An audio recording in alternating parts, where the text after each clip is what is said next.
ইয়াৰ পৰা উঠাবৰ কাৰণে ৰাজহুৱা সভা হোৱা নাই, কোনো ধৰণৰ দল সংগঠন নাই, যাৰ কাৰণে জাঙুৰ খাই সব সংগঠনে প্ৰতিবাদ সাব্যস্ত কৰিছে। মহান ছাত্ৰ সন্থা কৰিছে, মহান সভা কৰিছে, কৃষক মুক্তি কৰিছে, ছাত্ৰ সন্থা কৰিছে ইত্যাদি,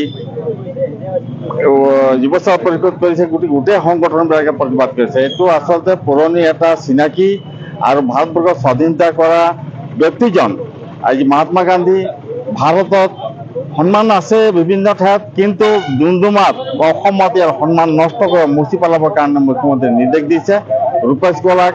ৰূপেশ গলা ইয়াতে কোনো ধৰণৰ মূৰ্তি নিৰ্মাণৰ কোনো ডিপিআৰ ধৰা নাই। তেওঁলোকে ক্লক টাৱাৰৰ কাৰণে ২৭ লাখ টকা ধৰিছে আৰু RSS মানুহে তাতে ঠিকা পাইছে। মহাত্মা গান্ধীৰ মূৰ্তি নিৰ্মাণৰ কাৰণে কোনো ধৰণৰ ডিপিআৰ নাই, কোনো ধৰণৰ কণ্ট্ৰেক্ট দিয়া হোৱা নাই। গতিকে তেওঁলোকে কৈ আছে DC এটা ৰিলিজ কৰিছে, তাতো নাই। এতিয়া ৰূপেশ গলাই কৈছে যে ৬ ফুট ৬.৫ ফুট মহাত্মা গান্ধীৰ মূৰ্তি বনাম, DC কৈছে ৭ ফুট। তেওঁলোকৰ ভাষাৰ কথাৰে কোনো সামঞ্জস্যতা নাই। গতিকে এইটোৱে কথা যে তেওঁলোকৰ এটা নিৰ্মাণৰ কোনো আন্তৰিকতা নাই। আমি এটা কৈছোঁ শেহতীয়াকৈ দৃঢ়তাৰে কৈছোঁ, মহাত্মা গান্ধীৰ মূৰ্তি গান্ধী চক য'ত হ'ব লাগে, য'ত আগতে আছিল তাত হ'ব লাগিব।